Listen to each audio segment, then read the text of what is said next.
आज मैं ये वीडियो बना रहा हूँ और चाहता हूँ कि ये वीडियो आपको 12 या 13 जुलाई से पहले पहले पहुँच जाए, क्योंकि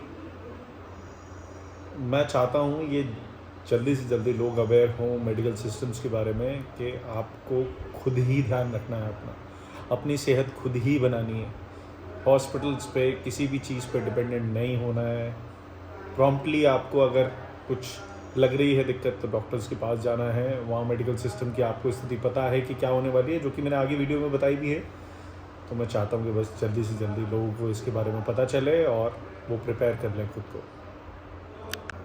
ये वीडियो मैं अपने पापा जी के देहांत के 10-11 दिन बाद बना रहा हूँ और मैं बहुत ही दुख के साथ अपने भारत की जो मेडिकल सिस्टम है उसकी स्थिति के बारे में बताना चाहता हूँ, क्योंकि पूरी तरह से तो नहीं, मेरे पापा जी का देहांत उसकी वजह से हुआ, पर उसका एक पार्ट तो है। शुरुआत से बताता हूँ। मेरे पापा जी को 25 दिन रखा गया मेदांता में। उसके बाद उन्होंने 22 जून को डिस्चार्ज कर दिया। सब चीज़ देख कर ही डिस्चार्ज करता है कोई भी हॉस्पिटल, क्या इनकी स्थिति ठीक है, और हमें भी लग रहा था कि सब कुछ ठीक है। और जो डिस्चार्ज समरी थी उसमें उन्होंने इमरजेंसी नंबर दे रखा था। तो बीच में एक चीज़ मुझे मिसिंग लगी, 23 या 24 तारीख की बात है, जो मैं फीडिंग दे रहा था पापा जी को। पाइप लगा हुआ था, फीडिंग पाइप उनके नोज़ के थ्रू। मुझे एक रबर का एक डिवाइस नहीं मिल रहा था, तो जिसकी वजह से मैं इमरजेंसी कॉल कर रहा था मेदांता को, और वो IVR पे जा रहा था। मुझे ये बताया गया था कि डॉक्टर का डायरेक्टली कॉल है, आप उस पर कॉल कर सकते हो, पर IVR वाले किसी भी हेल्प को करने में 10 मिनट लगा रहे थे। मुझे ये नहीं समझ में आया कि वो इमरजेंसी नंबर कैसे है अगर आप डिस्चार्ज समरी में लिख रहे हो। तो जो इमरजेंसी कॉल नंबर उन्होंने मुझे दिया था डिस्चार्ज समरी में, उस पर मैंने कई बार कॉल किया, पर वो बार बार कॉल डिस्कनेक्ट हो जा रहा था। प्रॉब्ली हो नेटवर्क का इशूज़, किसी भी चीज़ का इशू हो, पर उससे हेल्प नहीं हो पा रही थी मेरे पिताजी की बिल्कुल भी, जो भी चीज़ मैं ढूंढ रहा था। फिर मैंने वो डिवाइस ढूंढने के लिए मुझे मेदांता ही जाना पड़ा, और वहाँ से हेल्प हो गई, मेरी मेदांता से हेल्प हो गई, पर बहुत जद्दोजहद के बाद। इससे मेरा पहला सवाल अराइज़ होता है कि अगर आप किसी पेशेंट जो कि क्रिटिकल है, आप उसे डिस्चार्ज कर रहे हो और डिस्चार्ज समरी में सारे इंस्ट्रक्शंस के साथ एक इमरजेंसी नंबर दे रहे हो, तो वो एक इमरजेंसी नंबर ट्रीट होना चाहिए, नहीं होना चाहिए, ना कि एक IVR पे जाना चाहिए, फिर एक नर्स हेल्प करनी चाहिए। उसमें एक कंसर्न को जानकर आपको सीधे डॉक्टर से बात करानी चाहिए। वो मुझे बिल्कुल समझ में नहीं आया। ये सिस्टम किस तरीके का है, ये बिल्कुल नहीं समझ में आया, पहली चीज़। दूसरी चीज़, मेरे पापा जी का देहांत 25 जून को हुआ है। सुबह 7 बजे करीब मैंने कोशिश की एम्बुलेंस को बुलाने की, क्योंकि मेरे पापा जी थोड़े से अनकॉन्शियस हो रहे थे और थोड़े से गंदे भी हो गए थे, थोड़े से सन गए थे वो स्टूल से। फिर हमने एम्बुलेंस को कॉल किया, एक सोसाइटी की एम्बुलेंस को कॉल किया, एक बाहर की एम्बुलेंस को कॉल किया। बाहर की एम्बुलेंस ने हमें बोला कि एक फॉर्म है, पेशेंट की डिटेल्स है, वो सब आप भर दो। तो मुझे नहीं समझ में आया कि इस टाइम पे मैं एम्बुलेंस को ये सब चीज़ें भर के किस तरीके से मैं बुलाऊं, जबकि मैं खुद पैनिक हो रहा था। मेरी सोसाइटी में एम्बुलेंस किसी तरीके से हमने बुलाया, और वो हमारे भारत में मुझे नहीं समझ में आता कि इतने अनट्रेंड प्रोफेशनल कैसे उन्होंने भरे हुए हैं। वो शायद ड्राइवर ही लग रहा था मुझे एम्बुलेंस का। एक नर्स होनी चाहिए, या फिर एक ऐसा जो मेडिकल सिस्टम को थोड़ा सा जानता हो, बेसिक उसे वाइटल्स लेने आते हों, ऐसा इंसान तो होना चाहिए। वो सीधे मेरे पास ऊपर आ गए मेरे सोसाइटी वाले, और उन्होंने पूछा कि कहाँ है पेशेंट, और उन्हें कुछ आता नहीं था। मैंने कहा भाई आप कुछ तो करोगे, कुछ तो आपके बेसिक चीज़ें होती हैं जिसको आप चेक करोगे। उन्हें कुछ नहीं आता था, ना वो स्ट्रेचर लेकर आए थे, ना वो व्हील चेयर लेकर आए थे। तो मैंने उनको बोला भाई आप व्हील चेयर लेकर आओ, मैं इनको रेडी करता हूँ। मेरे पापा जी थोड़े से सने हुए थे, तो उसने ना कोशिश करते हुए सारी चीज़ों को सिर्फ ये बोला कि एक कपड़ा ले दो, इनको साफ़ कर दो, एक कपड़ा ले दो, इनको साफ़ कर दो। उनको व्हील चेयर को गंदा होने की पड़ रही थी, जबकि पेशेंट के साथ उन्हें कुछ नहीं करना। मुझे नहीं समझ में आता इतना अनट्रेंड बिहेवियर के, उन्हें बेसिक चीज़ें भी नहीं आती। हमारे भारत में पैसा बचाने के लिए पता नहीं क्या क्या करते हैं लोग। किसी तरीके से मैंने उनको हेल्प करके व्हीलचेयर पे बिठाया, अनकॉन्शियस थे मेरे पापा जी। हम लेकर गए उन्हें, वहाँ की गार्ड हेल्प कर रहे थे, उन्होंने किसी तरीके से एम्बुलेंस में लिटाया। इनके पास लिटरली ऑक्सीजन भी उसे नहीं पता थी कि कौन सी वाली लगानी है। उसने 5 मिनट लगाए ऑक्सीजन लगाने के लिए, इधर से उधर से देख दाग के किसी तरीके से ऑक्सीजन लगाई उसने। फिर मैंने बोला मेदांता ले चल, मेदांता नहीं लेके गया, वो पास वाले एक आरवी हॉस्पिटल ले गया। आरवी हॉस्पिटल के इमरजेंसी में हम पहुँचे, वहाँ पर उन्होंने ट्रीट किया, मेरे पापा जी को कॉन्शियस कर दिया। मेरे पापा जी का बीपी थोड़ा सा लो था और बेसिक ट्रीटमेंट चल रहा था। मेरे को सीधे सीधे बोल दिया गया, भाई साहब आप जाओ, हम इनको संभाल लेंगे, आप जाओ, आप रजिस्ट्रेशन करो। मैंने कहा मेरे पापा जी के साथ मुझे थोड़ा टाइम रहने दो, मैं रजिस्ट्रेशन कर दूंगा, सारे पैसे जो भी हैं वो कर दूंगा, सब चीज़ें। पर उनका यही कहना था कि भाई आप जाओ और जाके रजिस्ट्रेशन करो, नहीं तो हम ट्रीटमेंट नहीं कर पाएंगे, हम मेडिकेशन नहीं दे पाएंगे। मैंने कहा ठीक है, मैं करके आया किसी तरीके से। और मेरे पापा जी की स्थिति 1-1.5 घंटे तक वो वहाँ पर रहे, 1-1.5 घंटे तक उनका बीपी लो था, जो कि स्टेबल कर दिया। मेरे पापा जी बस स्माइलिंग, सब कुछ चीज़ ठीक थी। उन्होंने ड्रिप्स विप्स लगाई, जो भी मेडिकेशन है मैं आपको दिखा रहा हूँ यहाँ पर क्या क्या चीज़ें उन्होंने दी है, समरी उन्होंने भी बनाई थी। फिर मेरे पापा जी की कंडीशन स्टेबल करके, जब बीपी लो ही था, कंडीशन स्टेबल करके मैं वहाँ से मैंने दूसरी एम्बुलेंस बुलाई, क्योंकि पापा का ट्रीटमेंट मेदांता से चल रहा था, पापा जी वॉज स्टेबल।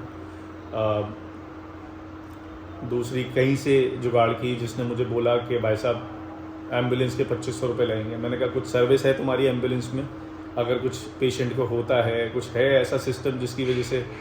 उसने कहा है, जबकि वो जो लेकर आया वो एक वैन होती है वाली एम्बुलेंस थी, उसमें ड्रिप को टांगने के लिए भी कोई जगह नहीं थी और ऑक्सीजन के लिए भी ऐसी कोई जगह नहीं थी। थैंकफुली मेरे पापा जी को ऑक्सीजन की ज़रूरत नहीं थी, सब कुछ ठीक था उस टाइम पे। वो ड्रिप मैं किसी तरीके से पकड़ के और टांग के लेके जा रहा हूँ। आपको मैंने सारी स्थिति दिखाई है, आगे आने वाले 1 मिनट में आप देखोगे कि एम्बुलेंस के रास्ते में मेरे साथ क्या क्या हुआ है, आप देखो। आज एक इमरजेंसी को कैसे हैंडल किया जाता है इंडिया में, आज मैंने वो अच्छे से देख लिया। और इतना फेड अप हूँ लिटरली मैं इस चीज़ से कि लोगों को ऐसा लगता है जैसे कोई इमरजेंसी है ही नहीं, कोई भी इमरजेंसी नहीं। घर पे एम्बुलेंस बुलाई, उनके पास स्ट्रेचर नहीं है, लोग उठाने वाले नहीं है, इवन जो नर्सिंग स्टाफ है उसे कुछ नहीं आता, सब सिर्फ पैसा लूटने में लगे हुए हैं, सिर्फ और सिर्फ पैसा लूटने में। नज़दीक के हॉस्पिटल ले गया, मैं सेक्टर 89 गुड़गांव में रहता हूँ, पास वाले हॉस्पिटल में ले गया, उनको लगा ही नहीं कि इमरजेंसी है। बहुत आराम से ट्रीटमेंट, पहले रजिस्ट्रेशन सारा चीज़ें होंगी, उसके बाद आप बाकी चीज़ करो। इनका मेदांता से ट्रीटमेंट चलते हुआ आ रहा है, वहाँ 25 दिन रहे, उसके बाद मैंने डिस्चार्ज कराया। और अब कुछ इमरजेंसी हुई, मैं पास वाले हॉस्पिटल लेके गया, लगा ही नहीं। एम्बुलेंस वाला इस एम्बुलेंस की 2500 रुपये, पैसा ठीक है, पैसा कोई बात नहीं है, पर इसमें चीज़ें होनी चाहिए। देखो यहाँ से ये पानी गिरे जा रहा है, ये तो NS दवाई चढ़ रही है, वो गिरे जा रही है। कैसे सिचुएशंस हैंडल होंगी इंडिया में मुझे नहीं पता। और हमारे यहाँ के कुछ ड्राइवर्स भी बहुत महान हैं, जो कि आगे ही लगा रहे हैं, साइड भी नहीं दे रहे बिल्कुल भी। एम्बुलेंस को जिगजैग करके निकालनी पड़ती है गाड़ी को। 1 घंटे की इमरजेंसी में मेरा बिल आरवी हॉस्पिटल ने 11,500 रुपये का बना दिया, विच वॉज फाइन। जो भी डॉक्टर थे ठीक से हैंडल कर रहे थे, उन्होंने चेंज वेंज किया, पापा जी को कपड़े वपड़े पहनाए, डायपर पहनाया, सब कुछ ठीक था आरवी हॉस्पिटल में। ठीक है, पैसे पर फोकस करते हैं, ठीक है, आई अंडरस्टूड। आगे बढ़े, एम्बुलेंस से हम मेदांता पहुँचे। मेदांता में मैं डॉक्टर को बुला रहा हूँ कि इमरजेंसी है, आप प्लीज़ देख लो डॉक्टर, पेशेंट को देख लो। मेरे पापा जी अभी तो डिस्चार्ज होकर गए हैं 2 दिन पहले यहाँ से। उन्होंने बोला था कि rush to emergency if you face any issues. तो मैं मेदांता की इमरजेंसी लेकर गया। वहाँ पर मेरे पापा जी 30 to 40 मिनट्स एम्बुलेंस में ही गर्मी में रहे। गेट उसने खोल दिया था। इस बीच जो एम्बुलेंस वाला है वो मुझसे बार बार पैसे मांग रहा था कि भाई साहब मेरे 2500 रुपये दे दो, मेरे 2500 रुपये दे दो, मेरे 2500 रुपये दे दो। मैं हैंडल कर रहा था चीज़ें कि मेरे पापा जी को कोई इमरजेंसी में डॉक्टर कोई हेल्प कर दे। एक डॉक्टर आए, उन्होंने बोला कि ही स्टेबल, कोई दिक्कत नहीं है इनको। मेरे पापा जी से नाम पूछा, उन्होंने बोला हेमंत कुमार, और तो उन्होंने कहा ये तो ठीक है, कोई चक्कर नहीं है, कोई इमरजेंसी की दिक्कत नहीं है। मेरी बहुत जद्दोजहद के बाद, आप 30 to 40 मिनट सो सकते हैं, उसके बाद एक डॉक्टर जो बहुत काइंड थे, उन्होंने उनको एटलीस्ट किसी तरीके से अंदर लेने दिया, क्योंकि बाकी सारे डॉक्टर्स ये कह रहे थे, जो अंदर लेकर आया था उसे, कि तुमने ऐसे अंदर के ले लिया जब हम मना कर रहे थे पेशेंट को। तो मुझे एक चीज़ समझनी ये भी है मेदांता से, अब मैं मेदांता से क्या सवाल करूँ जो मेरे पापा जी नहीं रहे। वैसे मैं सिर्फ कंडीशन बता रहा हूँ कि जब आप रश टू इमरजेंसी बोलते हो किसी सिचुएशन में, तो आप पेशेंट को एक्सेप्ट क्यों नहीं करते हो? जब कोई इमरजेंसी सिचुएशन आपने देखा ऊपर से नहीं है इमरजेंसी सिचुएशन, तो फिर मेरे पापा जी चले कैसे गए? किसी तरीके से मैं लेकर आया मेरे पापा जी को अंदर। उनको कोई अटेंड नहीं कर रहा था, कोई डॉक्टर अटेंड नहीं कर रहा था। वो स्ट्रेचर पे थे। एम्बुलेंस वाला मेरे पीछे पड़ा हुआ था कि भाई साहब मेरे वाले स्ट्रेचर से हटाओ इन्हें, अपने मेदांता वाले पे डालो और मुझे मेरे 2500 रुपये दो। तो किसी तरीके से हमने मैंने इमरजेंसी में उनको बेड चेंज करवाया, एम्बुलेंस वाले को भगाया कि भाई चले जाए यहाँ से यार, मेरे को देखने दे आप चीज़। फिर मैं बहुत पैनिक था, मैं चिल्ला रहा था लिटरली कि भाई कोई हेल्प कर दो, कोई हेल्प कर दो, पर डॉक्टर इतने हेल्प नहीं कर रहे थे, ना कोई आदमी वैसे हेल्प कर रहा था। फिर किसी तरीके से वही जो डॉक्टर थे उन्होंने हेल्प करके उनको प्रायोरिटी के अकॉर्डिंग देखा कि हाँ लगा दिया, उनके हिसाब से वो स्टेबल थे। वाइटल्स उनके, बीपी उनका लो था, शुगर उनकी चेक हुई नहीं थी, उनका ऑक्सीजन लेवल भी सही था, सब कुछ। पर थोड़े टाइम बाद, तकरीबन अंदर आने के 15 मिनट बाद उनको ब्रीदिंग इश्यूज़ होने लगे। उनके ऐसा लग रहा था लंग्स में खड़खड़ हो रही है, सांस ले रहे थे तो गड़गड़ाहट की आवाज़ आ रही है। वो चीज़ करते करते मैं SpO2 देख रहा था, उनका SpO2 कम हो रहा था। SpO2 90 से 92 से शुरू हुआ और मेरे सामने 80 तक आया। उनका BP 75-40 था, जो कि दवाई लगाने के बाद भी नहीं बढ़ रहा था, कुछ भी नहीं हो रहा था। वहाँ 1 घंटे पेशेंट को दवाई लगने के बाद मेरे पापा जी को ICU में ले जाया गया, और जो डॉक्टर मेन थे उनके, वो भी आ गए थे, मुझे सारी सिचुएशन बता रहे थे। पर ये सारा प्रोसेस 1 घंटे पहले भी हो सकता था।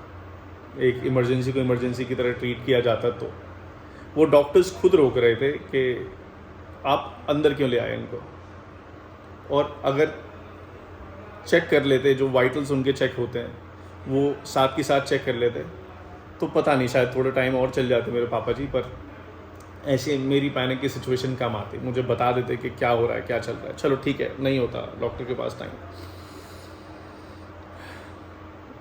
फिर पापा जी को प्रायोरिटी 1 में वहाँ रखा, ICU ले जाया गया। ICU तकरीबन हम 11:30-12 बजे पहुँचे। डॉक्टर्स मुझे बता रहे थे कि इनका BP नहीं बढ़ रहा है। उनको ICU में ले जाके थोड़े टाइम बाद सपोर्ट से वेंटिलेटर पर डाला हुआ, उनको लाइन लगाई गई। मैं बीच में मिलने के लिए गया उनसे, मुझे डॉक्टर ने बुलाया और दिखाया कि देखो अभी आपके पेशेंट गए नहीं हैं, उनका हार्ट मैं आपको स्कैन करके दिखा रहा हूँ, चल रहा है, ठीक है। पर थोड़े टाइम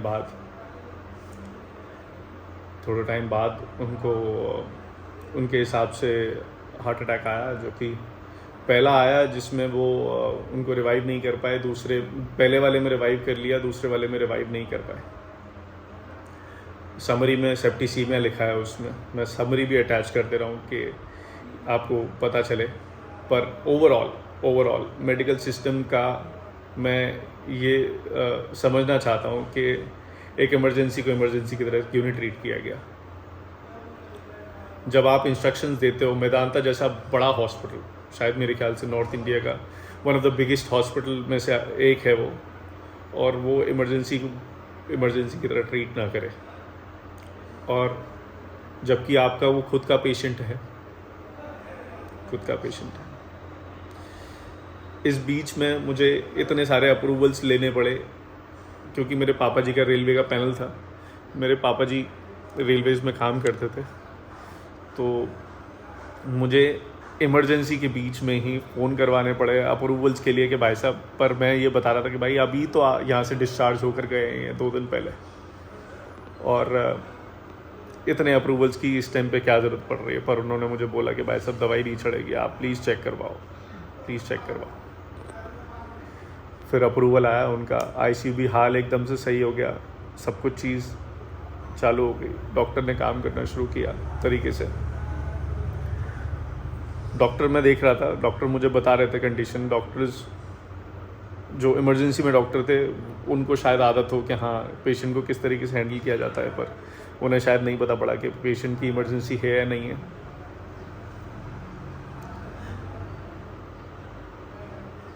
इन सब में सिर्फ मेरे पापा जी चले गए। मैं आरबी हॉस्पिटल से मेदांता पापा जी को लेके जा रहा था, उसमें 28 मिनट्स लग रहे थे। माय पापा जी वाज स्टेबल, आप वीडियो में देखोगे, पर एम्बुलेंस की निकलने की जगह नहीं थी। वो सुबह ऑफिस का टाइम था, मैंने माना, पर क्या एम्बुलेंस की भी निकलने की जगह नहीं होती? क्या आपके 2 मिनट इतने इम्पोर्टेंट हैं ऑफिस पहुंचने वाले कि किसी की जान बचे या ना बचे आपको कोई फ़र्क नहीं पड़ता? क्या आपके ऊपर इतना प्रेशर है आपके ऑफिस का, आप इतने स्ट्रेस्ड हो कि कोई एम्बुलेंस जो कि सायरन बजाते हुए चल रही है, यही बताते हुए चल रही है कि भाई देखो कोई पेशेंट है, इमरजेंसी है, उसे जाने दो। कोई साइड नहीं हटा रहा था, कोई भी साइड नहीं हटा रहा था। कुछ भले लोग होते हैं इधर उधर कर लेते हैं, पर एक ऐसा सिस्टम ही नहीं है जिसमें पेशेंट को जल्दी पहुंचाया जा सके हॉस्पिटल। मुझे बहुत दुख हुआ ये चीज़ देखकर, और शायद किसी की जान से उनके 2 मिनट ऑफिस जल्दी पहुंचना बहुत इम्पोर्टेंट है। 25 जून 5 साढ़े 5 बजे हॉस्पिटल में कंफर्म किया कि मेरे पापा जी नहीं रहे। मेरे पापा जी की बॉडी को लेने में मुझे 3.5-4 घंटे लगे हॉस्पिटल से। इतने सारे बिल्स के अप्रूवल कि भाई साहब लाख रुपए का उस दिन का बिल बना, आईसीयू का खर्चा, सब चीज़ का खर्चा। वहाँ से मैं बिलिंग वाली जो भी सिस्टम है मैं फॉलो कर रहा था। उसके बाद मॉर्चरी में ले जाना नीचे, वहाँ से मैंने एक एम्बुलेंस की जिसने मुझे 7,000 रुपये बोले आगरा लाने के, कि उसके पास वो जो फ्रीज़र होता है उसके अंदर पापा जी को लाया जाएगा। मैंने कहा ठीक है। 7,000 रुपये के यहाँ पर उसने मुझसे 8,000 रुपये मांगे। 500 रुपये नाइट ड्यूटी के और 500 रुपये उसने बढ़ा दिए थे। आप देख रहे हो बिजनेस कहाँ पर हो रहा है, लोगों की लाइफ के ऊपर बिजनेस हो रहा है। कोई भी सरकार कुछ भी कर ले, कितना भी कर ले, मुझे नहीं पता सरकार की गलती है, मेडिकल सिस्टम की गलती है, लोगों की गलती है जो कि सेल्फिश हैं, पर इन सब में लॉस कुछ ही चंद लोगों का होता है। मेरे पापा जी को खोने के बाद मेरे भारत के लोगों से मेरी सिर्फ इतनी ही अपील है, इतनी रिक्वेस्ट है कि एक इमरजेंसी को इमरजेंसी की तरह ट्रीट किया जाए। जो लोग हैं, जो जानते हैं ट्रीट करना, सिर्फ उन्हें ही रखा जाए। आप सस्ती लेबर के चक्कर में ऐसे ड्राइवर्स और ऐसे लोगों को मत भर दो जिन्हें आता नहीं है, जिन्हें इमरजेंसी हैंडल नहीं करनी आती है। हॉस्पिटल में भी, मेदांता हॉस्पिटल में भी 2-3 इंसिडेंट ऐसे हुए कि जिसकी वजह से मैं बहुत परेशान था। मेरे पापा जी को फीडिंग चल रही थी पाइप के थ्रू, उसमें 3 पाइप थे फीडिंग में, उनको एस्पिरेशन वाले पाइप में से एक बार फीडिंग दे दी गई। मैंने कहा ये क्या होता है, तो उन्होंने कहा कि इसका कोई नुकसान नहीं है, पर मैंने कहा ठीक है, डॉक्टर्स ऐसे कह रहे हैं नुकसान नहीं है तो हो गया, पर एस्पिरेशन वाले पाइप में से फीडिंग देगी। जो इमरजेंसी बटन बेड के पास होता है, पापा जी के बेड के पास, उसे हम प्रेस करा करते थे किसी भी चीज़। पापा जी को वॉशरूम जाना है, बहुत वो डायबिटिक थे तो उन्हें बहुत तेज़ वॉशरूम जो भी होता था, नर्सेस 15 मिनट्स में आ रहे हैं, कभी ये बोल रहे हैं कि माना कि दूसरे पेशेंट को हैंडल करना होता है, पर एक इमरजेंसी बटन का मीनिंग क्या होता है वो नहीं समझ में आता। संडे को वहाँ पर डॉक्टर्स नहीं रहते, संडे को सब हॉस्पिटल खाली रहता है। मुझे ये भी नहीं समझ में आया कि किसी को संडे को इमरजेंसी नहीं आ सकती क्या। तो ओवरऑल 25-30 दिनों में मैं ये समझ गया हमारे मेडिकल सिस्टम की भारत में बहुत बैंड बजी हुई है, और ये सही नहीं हो सकता। आप कितना भी कर लो, ये सही नहीं हो सकता। जब तक लोग एक्चुअली नहीं चाहेंगे कि ये सही हो जाए, तब तक सही नहीं हो सकता।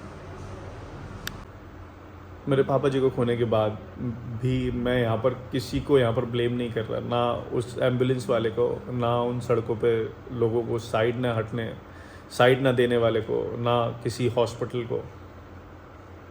मैं बस ये बता रहा हूँ कि हमारे मेडिकल सिस्टम की बैंड बजी हुई है, एक सिस्टम नहीं है। एम्बुलेंस वालों को पता होना चाहिए उन्हें क्या करना चाहिए, हॉस्पिटल वालों को पता होना चाहिए उन्हें क्या करना चाहिए, नर्सेस को पता होना चाहिए उन्हें क्या करना चाहिए। एक अगर आप डॉक्यूमेंट बना के देते हो, उस डॉक्यूमेंट को फॉलो करना चाहिए। सिर्फ इतनी मेरी रिक्वेस्ट है, आगे ऊपर वाला जानता है सब कुछ चीज़ें।